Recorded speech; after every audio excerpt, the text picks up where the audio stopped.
I heard about a discouraged pastor who one day got up before his congregation and said, I feel like we're a dead church. And next Sunday, I'm going to preach the funeral message for this church. And so everybody just anticipated that all week long. They showed back up at church. They walked in the sanctuary, and the curtains had been drawn. It was dark. There was some solemn music that was playing. And there was actually in front of the pulpit a casket, a closed casket up at the front. Came time for the message, and he preached a message about why he felt the church was dying. And then he said, I know that after what I've said, I'm still not convinced that there's some of you out there that don't agree with me, and I haven't convinced you yet. I'm going to invite you to come up and file by and view the remains of this dead church. And he opened the casket and invited people to come by and to file by in a line.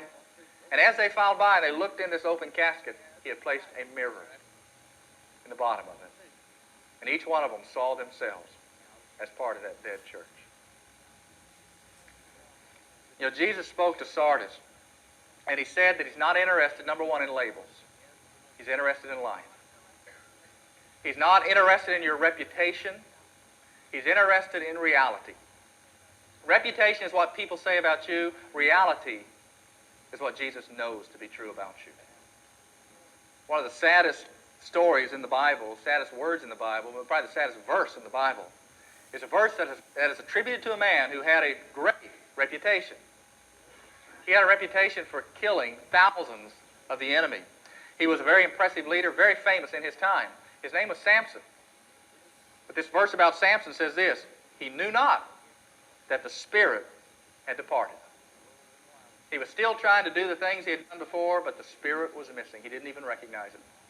And we have people that are meeting today in the name of Jesus in their church buildings, but they don't realize the Spirit has departed. Not just churches, but individuals. Maybe in a church where people are vibrant for Christ, but in their own life, they don't realize that the Spirit is gone. They're just going through the motions that they have learned over the years of what it means to be religious. And they're calling it Christianity.